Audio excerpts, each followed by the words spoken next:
Microphone audio active. Test. 1 2 test. Test. Check. 1 2 check. Is this on? Is it working? Checking through my phone as well. Check. Here we go. Yeah, okay. Seems like it's working on my end. John, can you say something? Say some words. Hello. Oh, I got the Discord notification too. Oh, very good. Yeah.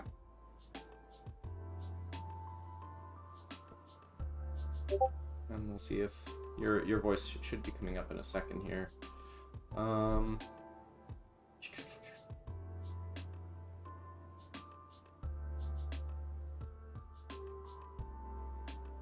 Yeah, you coming in loud and clear. Very good. All right. So I'll put that right there. And I'll have it so that the chat is on so I can see if anybody says anything to us. That would probably be a good thing. First time stream. Want to be able to talk to people. All right. Excellent. Okay. Ready to go? All right. Let me drag my microphone over. And there we are. So, hello everyone. My name is Ian. I'm the Incendium DM over on Twitch, but here I am the co-founder of Incendium D&D alongside John here. And this is going to be our first YouTube stream. We stream a lot over on Twitch. If you're interested in some of that stuff, you can check it out in the links below. But yeah, we're doing our first live stream here. We figure it'd be a cool idea to oh well, you know what? I just realized that I don't have, or my sound volume, you know, keeps pinging because we keep getting notifications in the chat. So I'm just gonna mute that. But this is our first YouTube stream, and we figured that it would be really cool to talk about our first year here on YouTube. Hey there, Red. Glad you could join us. So, you know, I figured, well, yeah, I'll give a little bit of context to the thing, and John, you can edit around my ramblings. So, basically, a few years ago, about 5 years ago now, almost, like, I would say, you know, I started getting interested in Dungeons and Dragons, and I became aware of this podcast that was going on between Adam and John over at the old Quester's Way location. And they were talking about some really awesome Dungeons and Dragons stuff, and I was just so excited about D&D at the time. I had to be on the podcast. It was actually like a mini dream of mine. So I contacted them and I said, hey, can I join you guys for a segment or two? And they said yes, and then ultimately we began podcasting regularly and created over 120 episodes of Dungeon Master Shower Thoughts, DM Shower Thoughts together. Now, I was only part of that for like 40 of those episodes, but you know, it's still quite a bit. Yeah, it was a really amazing experience, and it's part of the background that led us to become content creators today on YouTube, which we're going to be discussing a little bit more in depth. John and I also both share a martial arts background, which, you know, we both teach now, which is very exciting. I really am super blessed to have the job that I have. And I'm actually making a bit more money than I would have made doing my then job as a biology major and laboratory assistant, or at least comparable. It kind of fluctuates from time to time depending on how many hours I actually put in, but it was definitely you know, a really big step for me as a human being, but also really helped encourage me to put myself out there as a creator of content and producer of this channel. You want to fill in any of those blanks, John? Yeah, sure.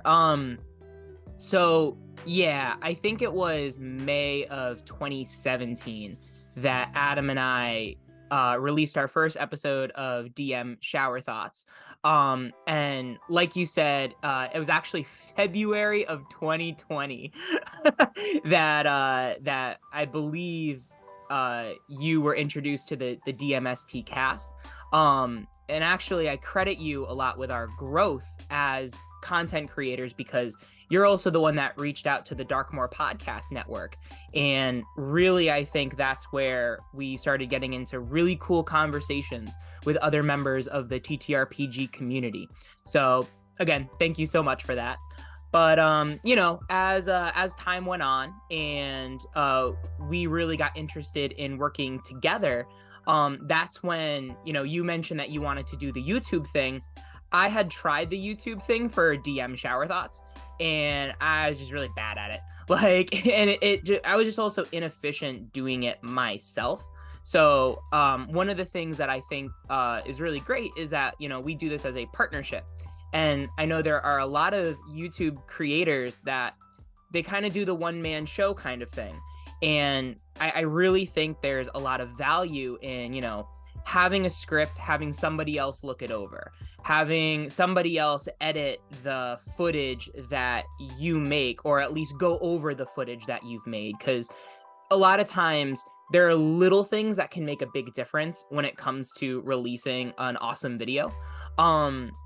And so far, I mean, we're still a pretty small channel, but you can tell the difference in both the quality of content that we're making together and also kind of the thoughts and ideas that are getting generated from the conversations we've been having with each other.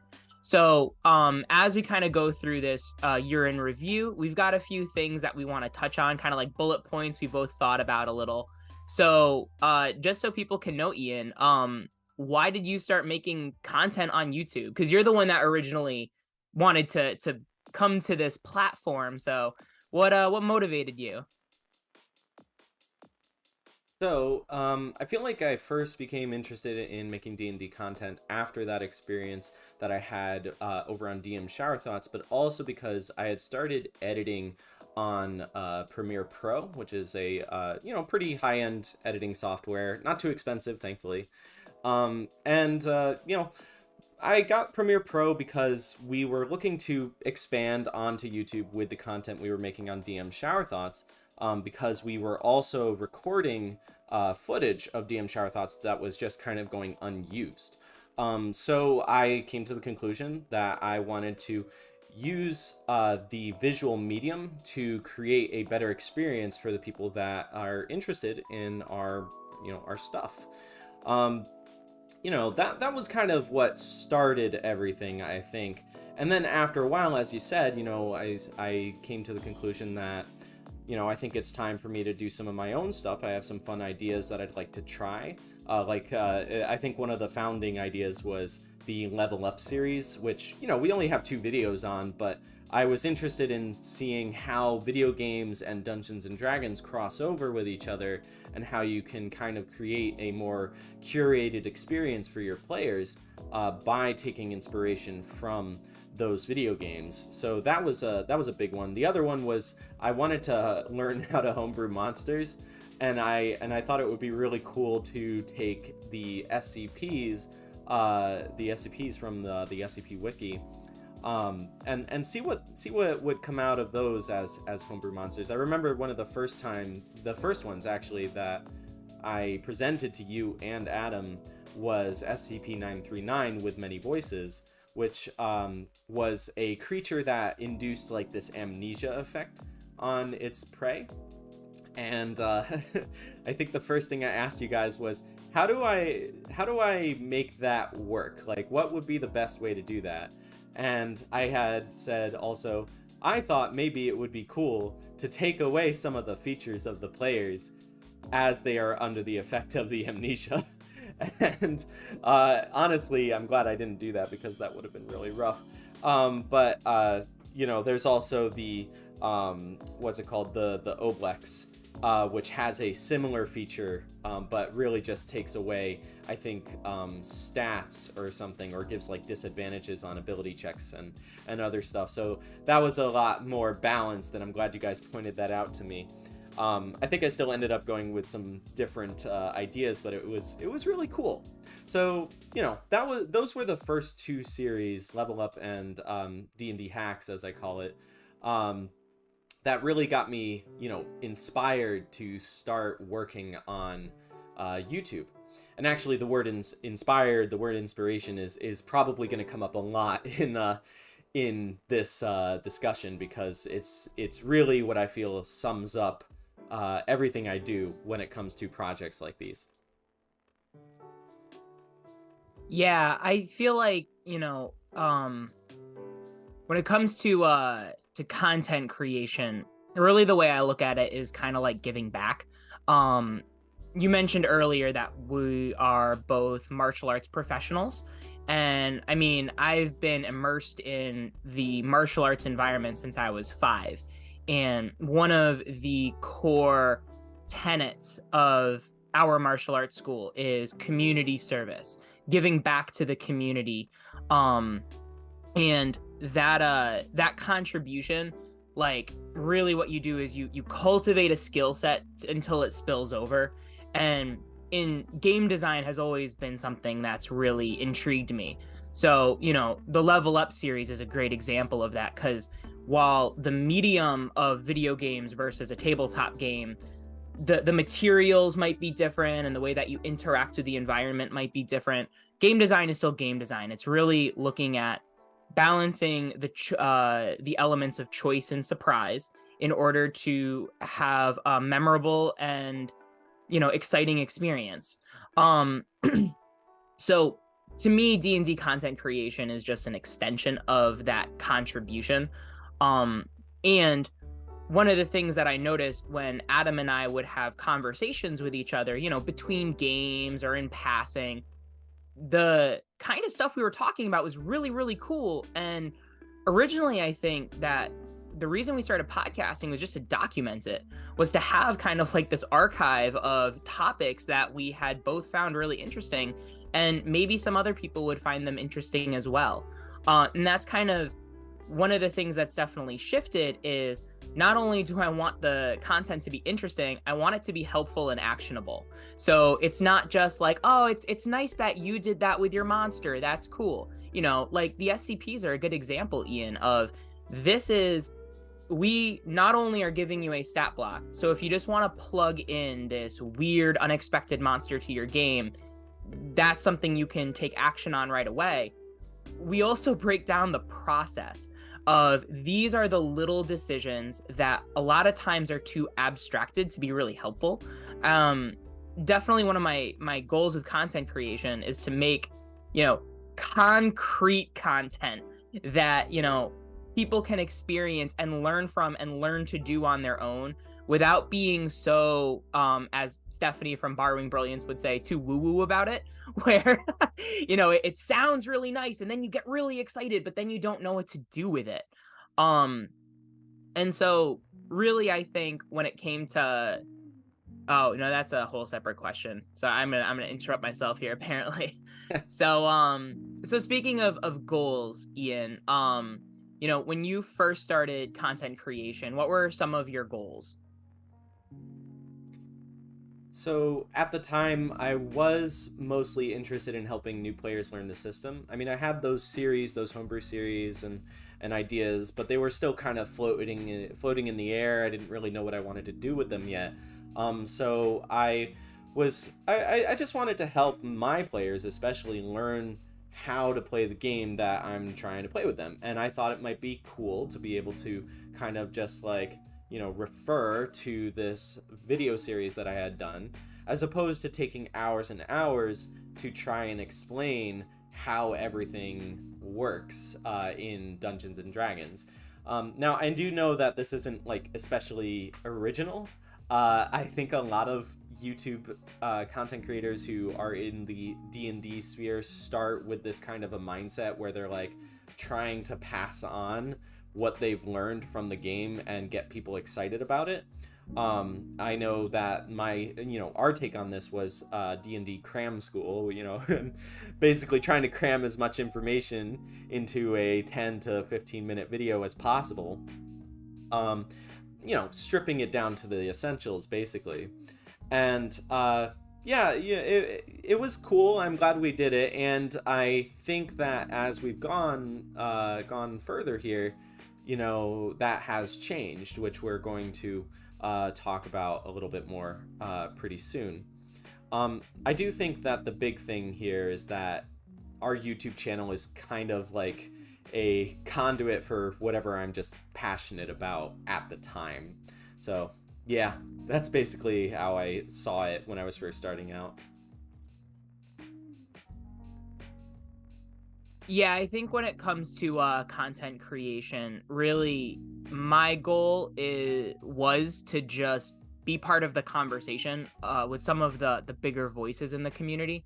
So originally I was listening to Jim Davis of WebDM. He was actually he and John Pruitt were the first voices I heard where I'm like, I'm pretty sure I could do this too. Not do it better, but like the kinds of conversations they were having were the ones I was interested in engaging with.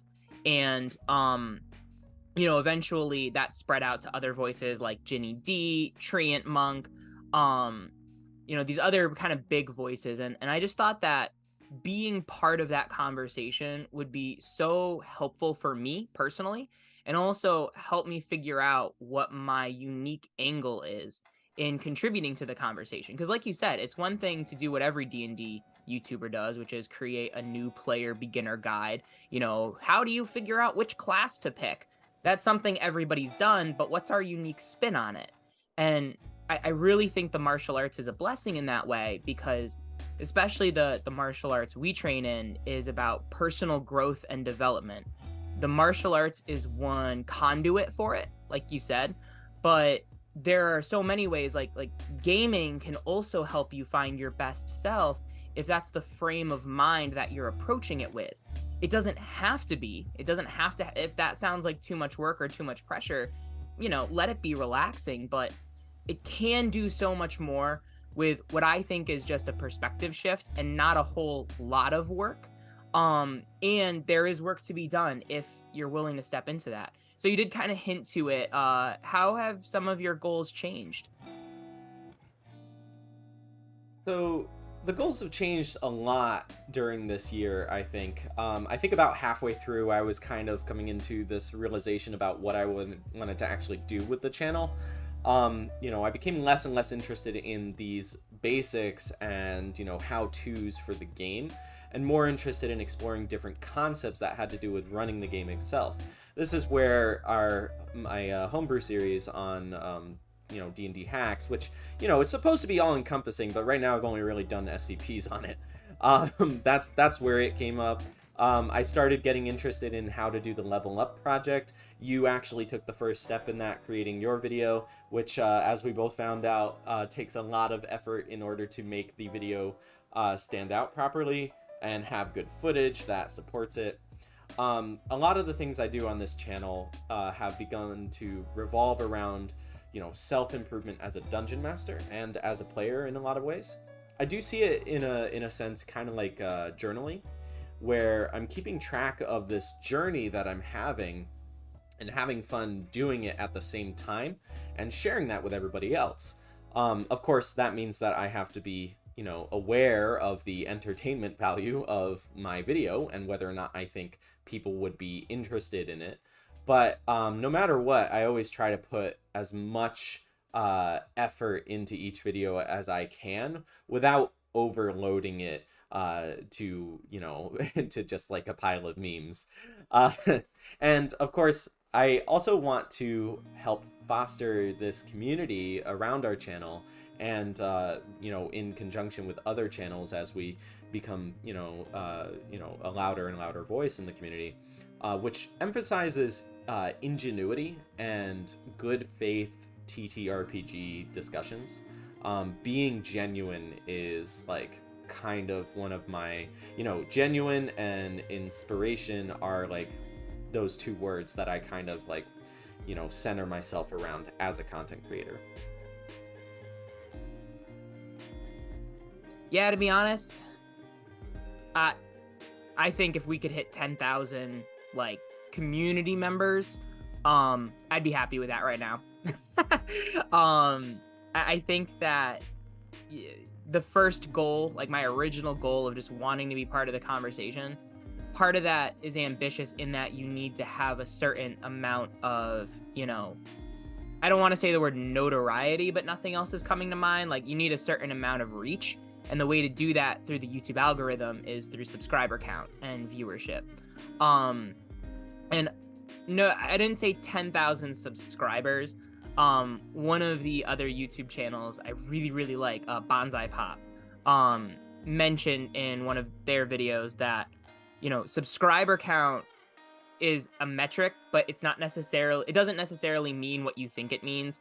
Like, engagement is better than a subscriber count, because if you have 10,000 subscribers but only 1,000 people watching your videos, and even then, only like 500 of them are watching the whole video, like the other 500 watch the first 2 minutes and then click off, that those all are different scenarios. So I think like 10,000 like active community members, which could mean something like 100,000 subscribers, but like, just 10,000 voices, I think would be a healthy balance point right now.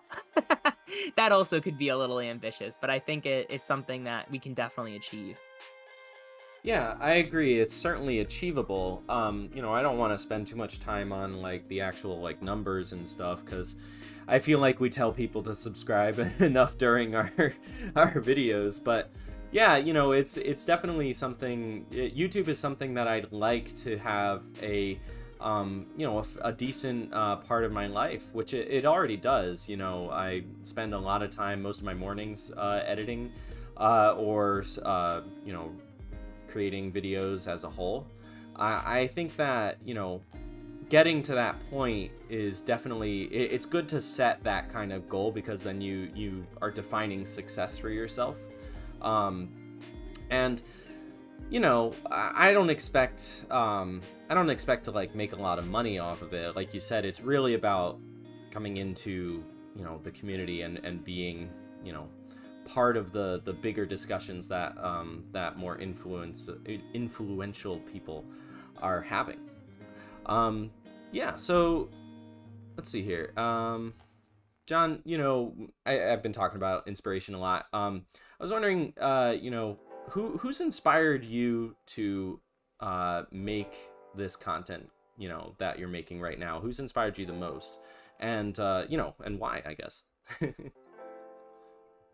So I kind of alluded to this earlier. I think in this specific space, kind of D&D tube, the easiest person to point to would be WebDM. And by person, I mean like that duo, Jim Davis and John Pruitt. I think that just the way they would have these kind of casual but also meaningful conversations really drew me to wanting to do this myself.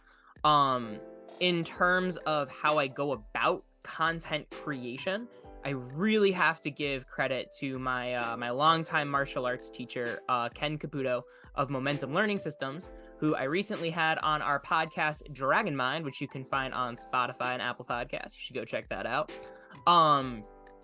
And Stephanie, who's my co-host for the Borrowing Brilliance segment. We've been training martial arts together for a number of years, and the way that they've elevated their philosophy of the martial arts to encompass a cohesive life and teaching philosophy, I think is really powerful, and I think worth spreading beyond the martial arts to specifically the TTRPG community. Having been both a player and a DM for many years now, really a lot of the skills you need as a DM are teaching skills. And so that's why a lot of times when I look at a video, I'm not looking at it as, hey, look at my cool thing. It's as someone who's walked the path a certain way, what's something I can teach and what's something that can be engaging. So I really give them a shout out. You, Ian, inspire me. And largely, I just had a conversation with Joe, who is the DM for the podcast Advantage. And one of the things they were saying was just that the fact that the Advantage cast is accountable to an audience makes it easier to sustain it. And, you know, the nice thing again about having a partnership going into this is that we can keep each other accountable. So it's one thing to, you know, keep the schedule for the subscribers. It's another to have earlier deadlines to move footage to an editor and then have the editor bounce that footage back, and the schedule, and just the constant conversation really just helps keep things moving along. um Now, in terms of, if I were to just quickly shout out another content creator, you'll probably guess this listening to a lot of our videos. Treant Monk is one that I started listening to kind of mid pandemic, and his view and the way that he breaks down mechanics in a lot of ways changed my way of looking at the game. Not that I advocate for a mechanics only approach, but I do think that if you understand the mechanics, if you have a technical proficiency, that frees you to have more fun with the game. I think that I've found in general, players that try to do a story first approach and say the mechanics don't matter tend to be unhappier at the table. That's been my experience. I know a lot of that might be like a shocking hot take. But what ends up happening is they try to do this long description thing, then they do something that doesn't really matter because they're casting a spell because it's not optimized. It doesn't do as much damage, doesn't have as big a contribution. And then they're like, oh man, I can't believe that didn't work. It's like, did you read the spell? Like 3d8 is not as much as 8d6. Like there's a, and so I think that rather, if you have a mechanics first approach and you instead work to wrap the story around the underlying system, you're more likely to have a happy and satisfying game. Now, Ian, I know you've got your own content creators that you like looking to. Who are some people that inspire you? So, people usually say that when starting out as a content creator, you should really like look to other YouTubers who've like made it and copy what they're doing. And I think that's true, but I do draw a lot of inspiration from the content made by Matt Colville. I do think he is one of the content creators that has made it, but that's not the reason that I'm looking at him. There's like this certain charisma and wisdom to his personality that like really just encourages me to be genuine with the videos that I'm making. Even though recording videos is always difficult for me because I can't memorize my script for beans.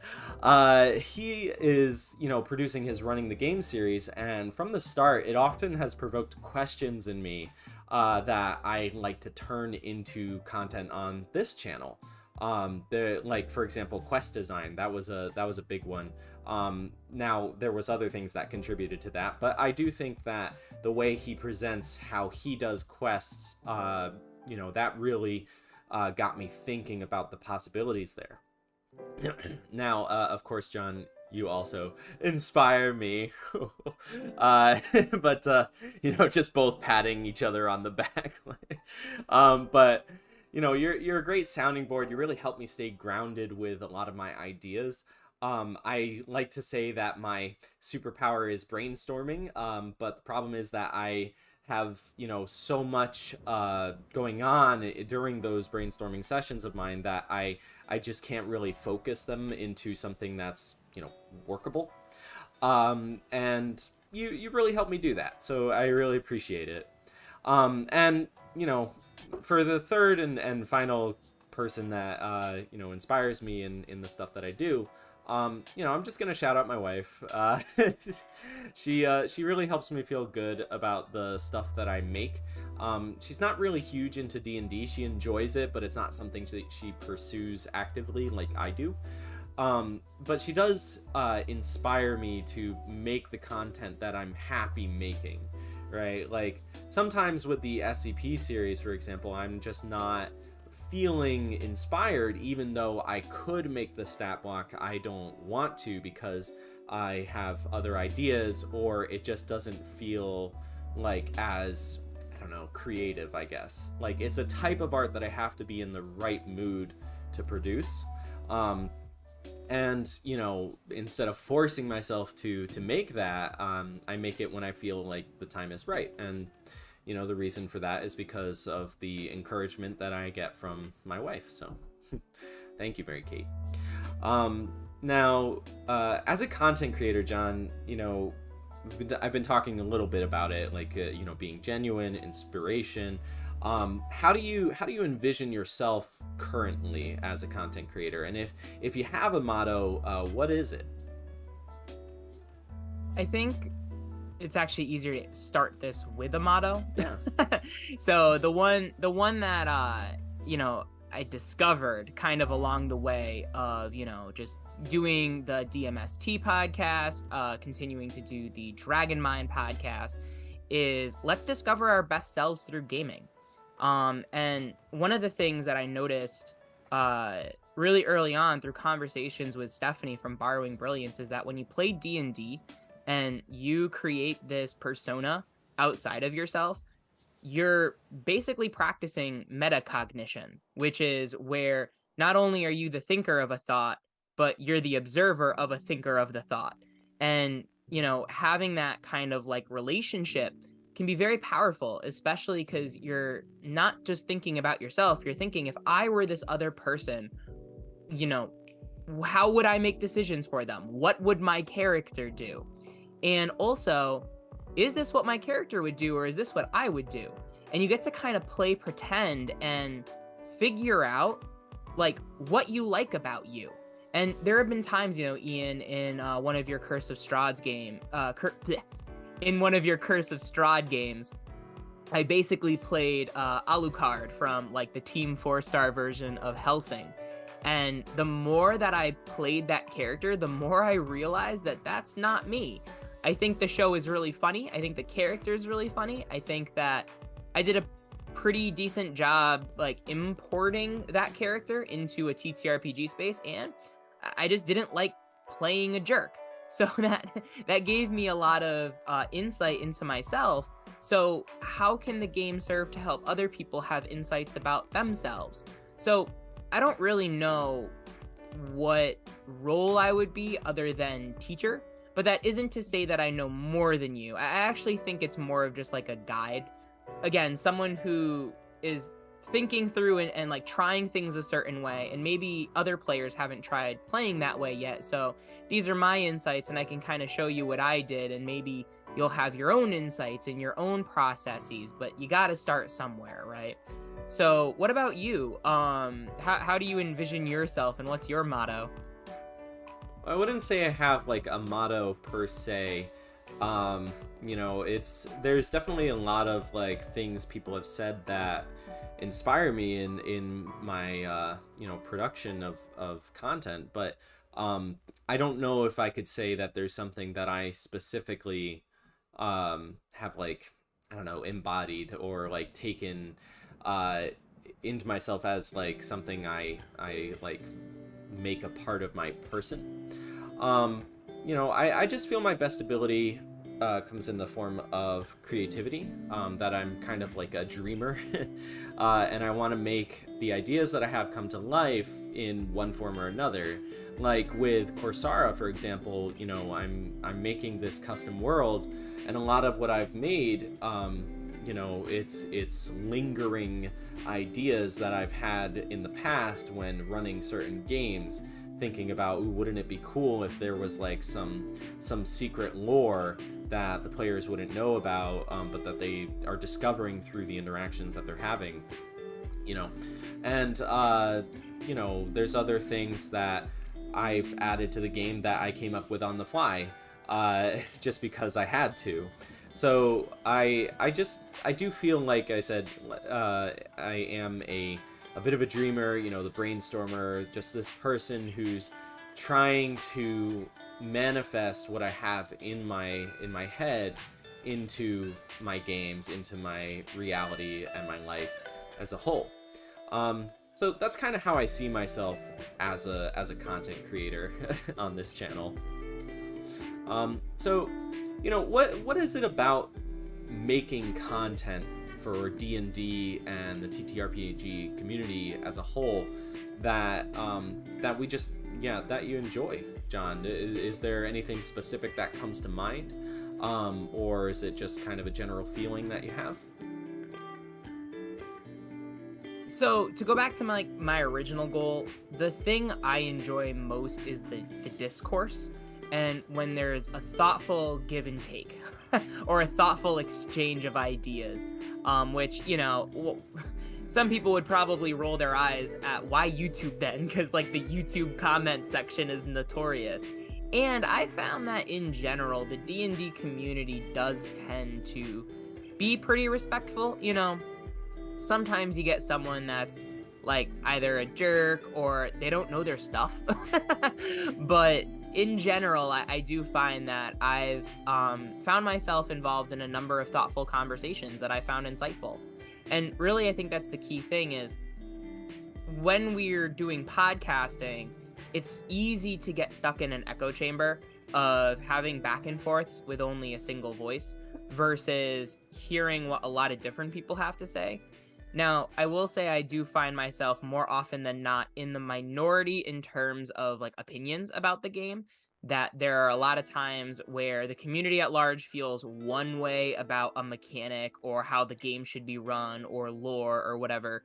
And there are times where as long as I keep my why, like my Simon Sinek definition of why, firm and I and clear, then a lot of times I can filter out, what criticisms people might have of my ideas, which ones are valid and which ones don't kind of don't apply to me because their criticism is delivered through their own lens rather than the lens of thinking through what's going to be best for my table.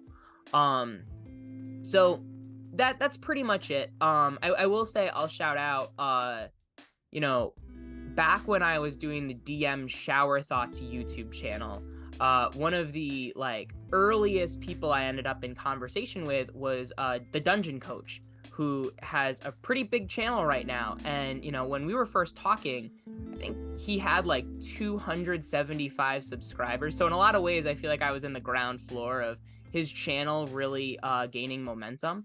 And one of the most valuable conversations I had with him was about homebrew.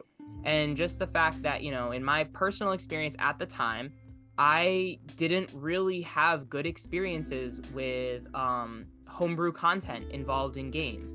And there are a lot of benefits to at least starting a DM's journey with the rules as written. And the more we went back and forth, the more it kind of, I defended my position, he defended his.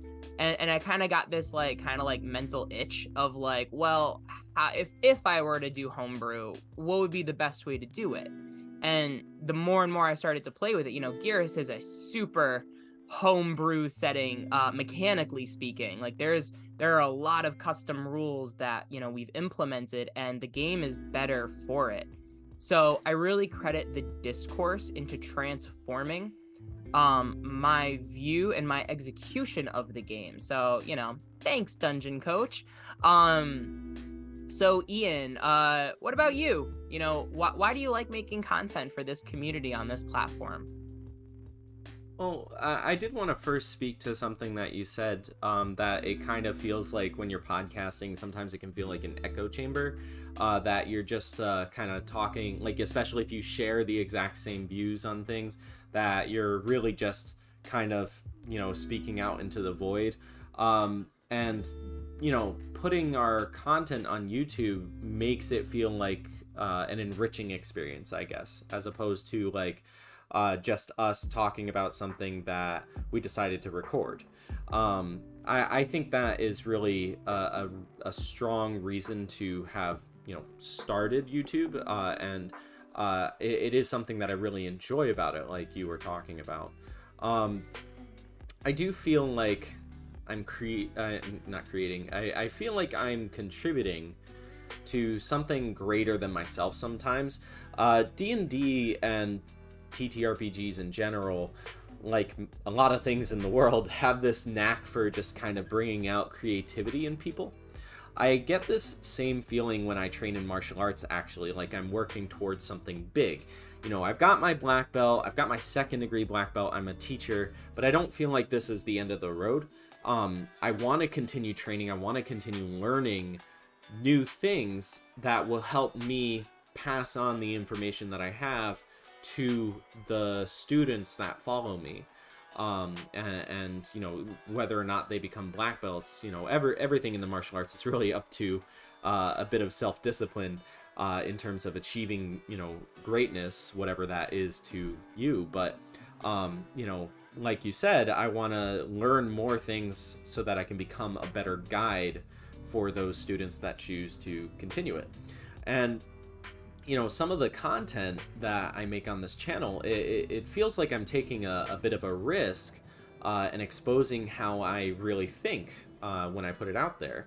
But I do think that's part of it. And I think that as long as you show that you're genuine, that you're not, you know, trying to create hype or fearmonger or anything like that, like, you know, in a time of change that we're seeing now in 1D&D, then even though those videos might get a lot more views or something, I just feel like there's more depth to it when you present your thoughts as, you know, somebody who's looking for true discourse.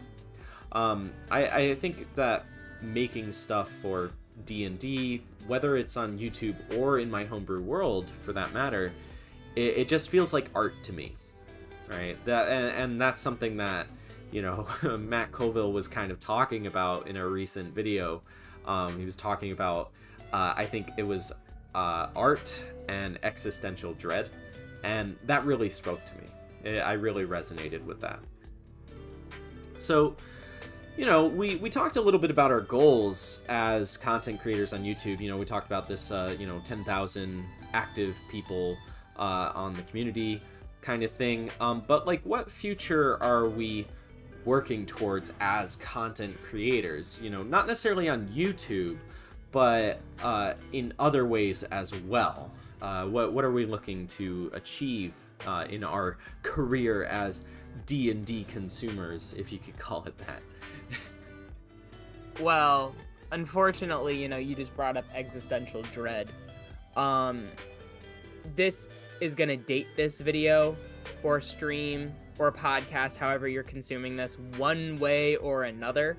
You know, when we were planning this over the past week, I gave one answer, which is I would love to create 5th edition products, like third-party products. And maybe, and this might become more of a necessity than a choice, a parallel system, kind of like Pugmire, which is built on the bones of 5th edition, but is reorganized, reworded, in a lot of ways, kind of like shaped in a specific way, so that, you know, it becomes its own thing. It's still all of the benefits of D&D, but with all the customization of that specific world. And, you know, if we had done this 2 days ago, I could have been a lot more optimistic about that. There have been some recent buzz in the D&D community about the status of the OGL, especially the, I'll call it a threat of OGL 1.0A being revoked so that you can no longer create products using the base 5th edition system. I am with #OpenD&D. I think that the game is at its healthiest, even if there's some competition with Wizards of the Coast. I think ultimately they benefit more, and the game benefits more from having an open game license. And really, I would love nothing more than to continue contributing through this specific lens. And if push comes to shove and we need to produce our own game system to support, you know, while still creating TTRPG abstract content of like, this is how to run a game, this is how to run a session 0. The nice thing about our channel, Ian, is that some of it is D&D specific, most of it isn't. Like, the rest system where we talk about table culture. I don't care if you're running Call of Cthulhu or if you're running, you know, Kids on Broomsticks or Dungeons and Dragons. It doesn't matter the game system. You should still have empathy, respect, and trust with the people that you game with. So, So yeah, that's kind of the future I would love nothing more to work towards as a content creator, but we're going to have to see how this next year, especially January 13th, yikes, how this is all going to shake out. So Ian, what are you working towards? What is the future you envision?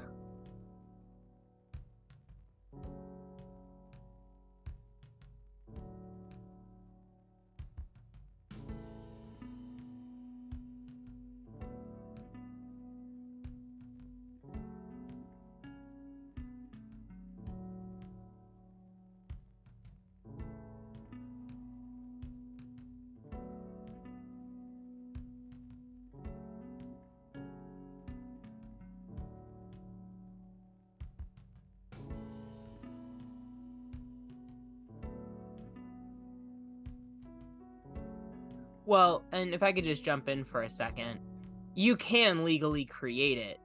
It's just that Wizards has the ability to change the license at any time, and you have to register your product, and there's a good chance you would have to share some of your revenue with it.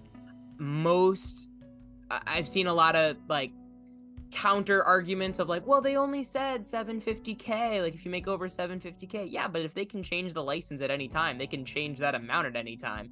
Like, so I mean, there is a legal way to do it, but then the question is it worth doing through that specific mode? Anyway, back to you.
So this was an interesting one because I am proud of the majority of content that we released. I really, whenever we release a video and I look through our backlog, there's not a whole lot of videos I look at and go, that wasn't, there's one or two that I'll point out in a little bit, but and I'm not even sure if this is like the quote unquote best video. Sorry guys, I just realized my mic was off. You give me the artificial guardrail of like, someone has to watch one video on your channel, what would it be? I think the one I'd point to is 7 Baby Steps to Masterful Game Mastering. And First of all, shout out to Stephanie from Borrowing Brilliance. That was originally her idea to cover that topic. We first did it as an episode of Borrowing Brilliance on Dragon Mind, which is again our podcast. And and then afterwards I wanted to kind of condense what came out of that conversation into a video. I think that that's the one so far that's like the most helpful and the most the one you can take the most action on. So I've done it.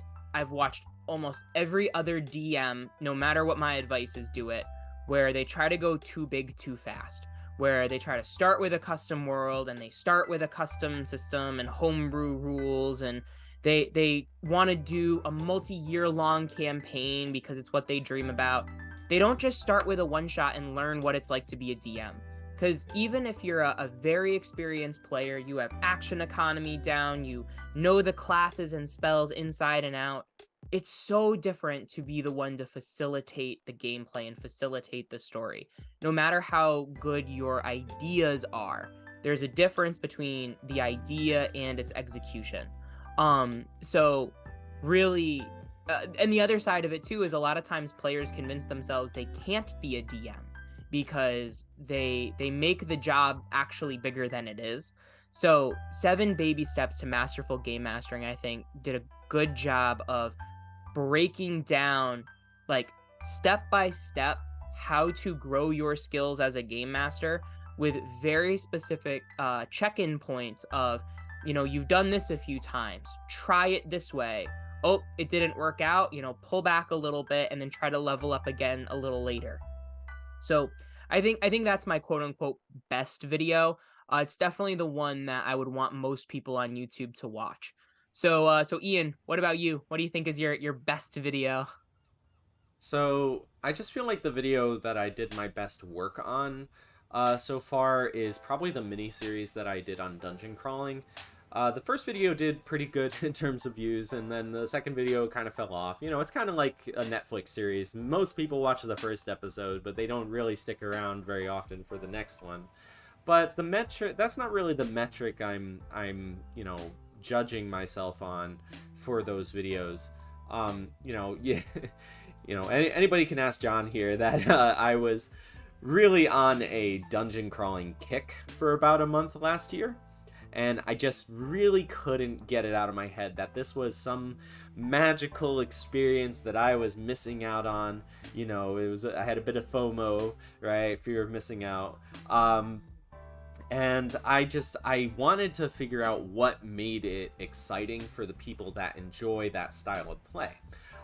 So when it finally revealed itself to me that I needed to make a video on it, I just poured a lot of my creative energies into drafting the script, researching what makes a good dungeon crawl. I was watching other YouTube videos, and you know, every video I watched, I just didn't really feel like I was getting the answer I was looking for as to what made it interesting to those people. I had to really think about, like, the you know, the subtext, reading between the lines. What were they really saying that they enjoyed about dungeon crawling? And because of that, you know, I just didn't want to repeat what they had said, right? A lot of people have made videos on dungeon crawling, a lot of them a lot more popular than mine, but I wanted to know what I could add to this conversation that would, you know, one day help somebody out there understand why dungeon crawling is such a big part of Dungeons and Dragons. So I just felt like this was, you know, a serious breakthrough for me in the kind of content that I am making. That it's, you know, it depends on what I'm passionate about at the time, and it's of a certain quality that I can say that I made with care, and that I'm happy with how it came out in the end. So that's why I felt like it was sort of the you know, best video, the most satisfying video I've made so far. I could have said, and I did, in fact, in thinking about my answer to this, you know, consider the level up video that I made on Skyrim. And that video was fine, but you know, looking back on it, I do feel like I crammed a little bit too much into the actual video for it to have been as worth it as I would have liked. If anything, it probably should have been like an hour long to really get the best out of what I was, you know, thinking about when it came to that game. So, you know, which to me implies that it probably should have been like 3 or 4 videos then. Um, but yeah, that's pretty much why I think the dungeon crawling series was probably one of the best things I've done so far. Now, on that note, of course, there's the videos that we feel like we've learned the most from making on the channel. Originally, I'd called this the worst video that we'd done, but I just figured since I mentioned the Skyrim level up video, I can just give my answer pretty quickly. That it was that video, taught me a lot of valuable lessons, and you know, I tend to be my biggest critic. So like anybody out there who enjoyed that video, hey, thanks. But I do hold myself very accountable for everything that I do, both good and bad, which, you know, honestly, when I get criticism from other people, it makes me feel even worse because I've already told myself that I sucked at what I just did. So, but, you know, don't worry about that. You guys keep on telling me what I need to make better about my videos. That video took like 30 hours. I think that was the most surprising thing that I learned about content creation on this channel. That making that, even just getting the footage took like 30 hours, and then I had to go and re-record half of that footage because it was so grainy, because I didn't have my OBS settings you know, attuned properly to the output. So, you know, in the end, like I said, I felt like it came out all right, but I could have definitely, you know, spread it out a little bit more and focused more in depth rather than you know, expanding the perspective that I had on the level up concept. Yeah, there's that brainstorm superpower again. Yeah, just to speak about the whole footage thing, I think that, you know, 30 hours sounds so abstract when you're not a content creator, when you're just someone viewing things. It's so long. It's more than a full day without sleep. Not that Ian did that, but whenever you watch a YouTube video that uses game footage that was picked up by the content creator, like it's like original footage that they captured, it takes a while to get that footage. Even the Resident Evil level up video, that I didn't have to go about capturing my own footage because I used to have a Let's Play channel with my sister, and we had played through Resident Evil already, and thankfully I had recorded the footage. So none of that was like, I didn't have to actually recapture footage in order to put it in the video. But even then, like, it still took like a week and a half, 2 weeks to put that video together the way I wanted it to. So it's more just like, you know, there's a lot that goes into this, and it's why a lot of your favorite YouTubers also have Twitch streams, because not only are they capturing the footage then, but they're trying to like double up on their efforts. It's still a lot of effort. It is a surprising amount of work that they put in. So I just wanted to like put a little love out to the universe for all these like Let's Play creators or Twitch streamers. There's a lot that goes into it. For sure. Like, you know, and I've used footage from my live streams of playing SCP Containment Breach for the D&D Hacks episodes, and I was really fortunate that I didn't have to go and record stuff. Now, some of it's generic, like, you know, just dying to creatures and stuff, but trying to get footage of a specific instance of that specific SCP that you're working on, you know, you have to play through the game, and the SCP game, SCP Containment Breach, is randomly generated. So you can't guarantee where you're going to encounter this creature because you have to go and find them first. Sometimes it takes 5 minutes, sometimes it takes an hour, and then you're like, was it really in this one corner of the map this whole time? Anyways, I digress. John, what video did you feel like you learned the most from when it came to YouTube this year? So like I said, I am proud of most videos we've put out on the channel.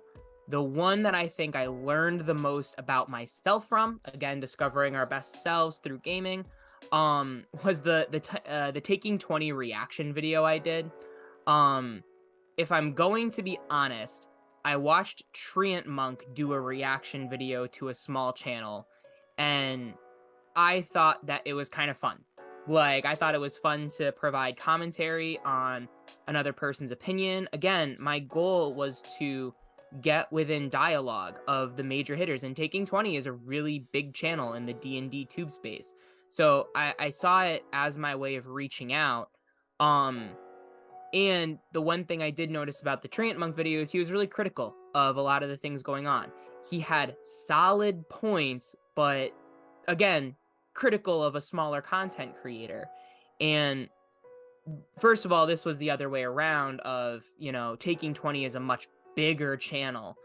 So I'm a smaller channel. And in a way, it was very clickbaity because you're leveraging off of Cody's success.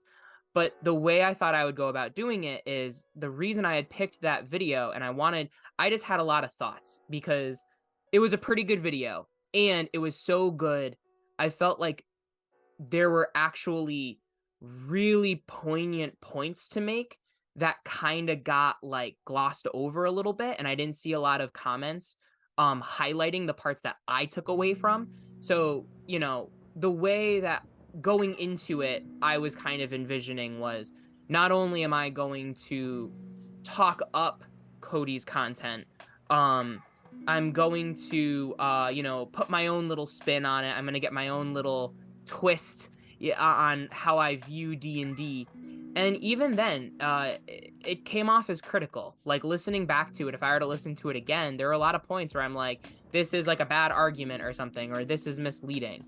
Not that I've changed my mind on it, just that I don't like that I said it. There's a difference there. So, even in our comments, like, the one thing I can say in terms of discourse is Cody is a super respectful content creator. He actually watched our video. He gave us some helpful feedback. He gave us some positive encouragement. I really appreciate, how he conducted himself, especially since honestly it was the best faith way to conduct himself, and it's what I was trying to do. And personally, I think I failed at it, because to say you're making a poignant argument but not pointing out how poignant it is still a criticism of his delivery of his argument. So one of the things that I learned about myself is I do not want to be the critic to another content creator. In fact, to go back to Dungeon Coach, there was a podcast episode I did with Adam where I basically was like, Dungeon Coach is a great content creator. I disagree with this little thing he said in a video. On to the next thing. And looking back on it, I'm like, ooh, that was not the way to go about that. Like, that came off as really conceited and ooh. So now, 1D&D, Unearthed Arcana, that is open to criticism. Wizards is basically releasing that saying, hurt our feelings, and so I am willing to oblige. But when it comes to those reaction style videos and criticizing the arguments and views of other content creators, that's just not the kind of content I want to do. And unfortunately, I had to step on that landmine more than once in order to have that lesson reinforced to me. And just as further validation, we're doing kind of like a year in review stream here. Treant Monk released a pair of videos of like his favorite videos and his worst videos, and his number one worst video of 2022 was this live stream was this reaction video. So it was, I feel like I learned a huge lesson there. and yeah, you're not going to be seeing a whole lot of, if you see a reaction video, which the more I do them, the more I don't like them. I'm just going to say right now, I don't think we're going to do reaction videos on this channel anymore. Just not our style. So speaking of things, Ian, which video surprised you the most when you published it? Well, like I said, I put a lot of effort into the videos that I make, and it's just, it surprises me when a video that I put a lot of effort into both doesn't get a lot of views, and when they do get a lot of views, because I kind of like by turns uh consider my effort to be really valuable, but I also undervalue myself as a content creator. So I chose the video for this question to be the SCP stat block for SCP-682. That was my latest D&D hacks one. I do have another one coming up pretty soon, in a couple weeks. I hadn't done an SCP stat block in a while, partially because it felt like people's interest in that style of video from us was dwindling a little. But I do think it kind of depends on if you go for like the heavy hitter SCPs, like the one that everybody loves, versus the SCPs that nobody really knows about. I mean, I can't even give any examples because I only know the major SCPs off the top of my head. But yeah, I mean, that video had such a nice reception, not just in the views, but also in terms of the comments that I was getting, that people were like, wow, I've been waiting for you to post another video on SCPs. I really like what you do with them. And I was like, really? Well, that's so kind of you. So I just decided, I should probably make some more. So I'm going to. But like I said, it does kind of require that I have the right mindset to make them. So I'm gonna try and make as many as possible during those times when I have the mindset. That way I have them ready to go when I do want to, actually produce them and put them out onto the platform. What about you, John? What was your most surprising video of the year? Ardlings, man. Ardlings. So I'm just gonna say the YouTube algorithm is still a mystery to me. There are times we release a video because we think it's really timely. Like, when a new UA comes out, we rush to get like a, kind of like a review video out, and they like never do well. It's amazing. And partially it's because I think there are much more trained voices that honestly, like, I would rather listen to. Again, Treant Monk, Nerd Immersion, when WebDM does one of them. So there are times we post videos, like, to me, useful player feedback is a video that I thought people would really like, mostly because it's what I hear a lot about. Like, I don't know if my players like my game, that kind of thing. So it's like, oh, well, here's a useful, actionable tool that'll help. And it gets, like, right now it has 80 views. And then there are others that, to me, are in the same vein, like Complexity versus Depth, that get over 1,000. So I don't know, like, what it is about one video versus another that, one of them gets like a whole lot of views relative to others. But anyway, with Ardlings, it was interesting just because I had released a rant video on Warlock, and let's just say the reception was mixed. Most people, if not everyone, disagreed with my little rant on Warlock. They were basically like, Warlock is fine. And so I was like, all right, I do feel strongly about Ardlings. And it turns out everybody, like, there was a huge positive reception of how I felt about Ardlings. And, that video is definitely our top performer so far. And it was just so weird because I think we posted it on a Thursday. It had like no views for Friday. And then on Saturday, it just kept, every time we check, it's like, all right, it's at 700. It hit 1,000. It hit 2,000. Like, it just kept going up and up. So I think what surprised me was not only how well it performed relative to our other videos so far, but again, just how much people embraced, my hot take on Ardlings. So that was the one that I think surprised me the most. And, this kind of brings it back to, what you were saying earlier, that you feel like you have a lot of opinions that are kind of in the minority of the community. And I think that part of this depends on the perspective that you're looking at it from. Like, as a casual gamer, are you really going to look at how the mechanics of the game are impacting your experience versus how the story of the game is impacting your experience, right? Are you going to think about, okay, so like I have this really cool effect that I want to do, what is the best way to both have that effect and create an impact in the, you know, the action economy of the combat or whatever you're doing? um or are you just going to say, this sounds neat, I like this idea? I have definitely been that person where you say, oh well, you know, this spell seems kind of cool, like witch bolt. uh you know, not chaos bolt. Chaos bolt is good. Witch bolt is kind of bad because you have to use your action every turn to guarantee 1d8 damage, which is okay, but like if you feel like you have to do another spell, then after, like, if the battlefield changes and you have to choose a different spell, well, now you gotta concentrate on something else, and your witch bolt was kind of like wasted. You might as well have casted firebolt to start, or something for free. So I think what that speaks to when, you know, people say, wow, your take on warlock is kind of weird and I don't agree with it because it's fine if you look at this and this, and then you point out to them that no, those things are actually kind of bad if you look at it, you know, a little bit deeper.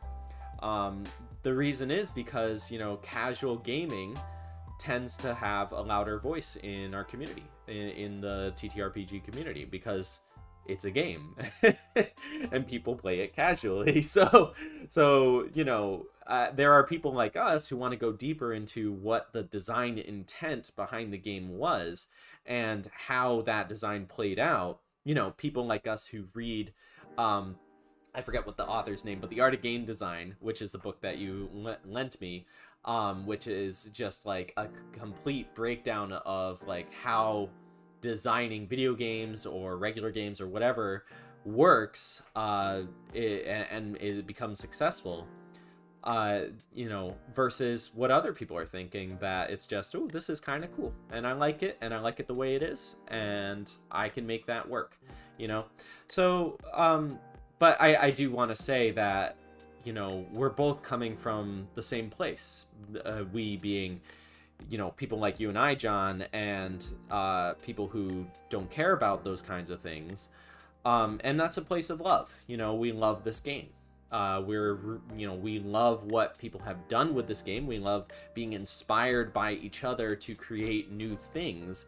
And we love how Wizards of the Coast usually listens to us about the issues that we have with it, or the suggestions that we have for it. Like, you know, with Ardlings, I think that kind of stems from a lot of the growth that D&D has had over the years, and a lot of people noticing that there are just not very many, like, well, there are races that are animal in nature, but there's no template creature that could have animal traits. And that was what that's what you know, Jeremy Crawford was kind of speaking to in one of his interviews about it, and how he was surprised that the Ardlings actually did slightly better than the Dragonborn. But yeah, so I digress. It's just, you know, I think it's coming from the same place, but we just have two different perspectives on the matters. All right. So, that was our last little topic that we had prepared for. Is there any closing thoughts you have? Any way we want to wrap this up? Let's see. I think from having this discussion, you know, it kind of just reinforced what I had felt was the thought I was working to when I was writing my answers to these questions, which is that I feel like when I'm creating content on this channel, whether it's for Dragonmind, whether it's for YouTube or Twitch, that I feel like I'm an artist. I am a creative. I'm a person who has an idea and is inspired to take action on that idea, to really bring it to life and share it with other people, to make them feel, or to help them feel the same way I do. I should say. And I'm really looking forward to seeing what the next year brings for our channel. I mean, who knows what's going to happen? You know, there could be things completely outside of our control that change the face of what content creation is on YouTube. But, you know, for the most part, I hope that the platform still is welcoming to new creators like us. Beautiful. That's it. I think I'm good.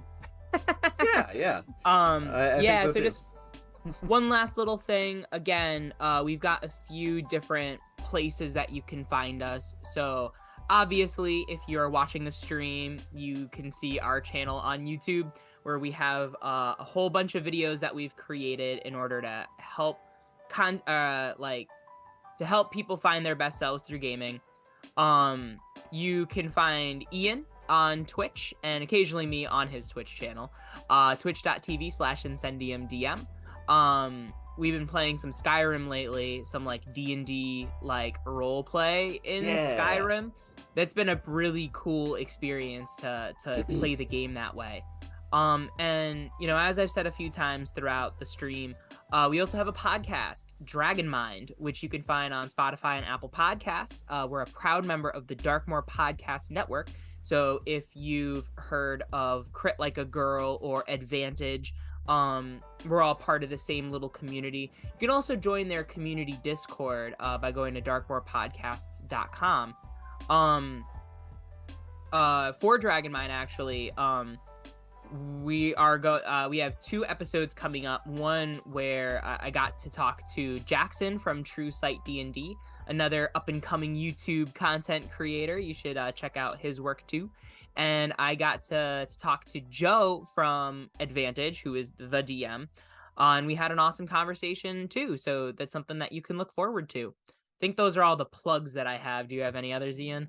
No, I don't think so, but I do encourage you guys to come and check out the Twitch stream because, you know, John kind of underplayed it a little bit, but I would say that playing your D&D characters in Skyrim is a really cool way to really experience the game through a fresh perspective. It's an old game now, you know, it's like 13 years old or something, so it can be really easy to kind of dismiss it as you know, something you've just done before, even if you had played hundreds of hours.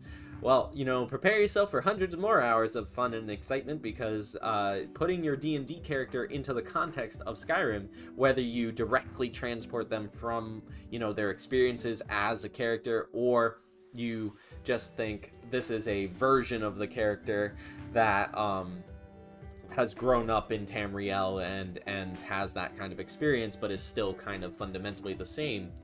You know, it creates this interesting change in how you experience that game. Yeah, and I think there are other games like that too, that you can check out, like Fallout, Fallout 4. But yeah, thank you guys so much for watching. I'm really glad you guys could join us for this awesome first stream on YouTube. We'll probably do some more streams. Like, I'm probably going to do creation of the SCP stat blocks on YouTube now that I've tried to set up the stream for the first time. Yeah, I hope you guys have a wonderful rest of your day, and we will catch you guys next time. Bye-bye.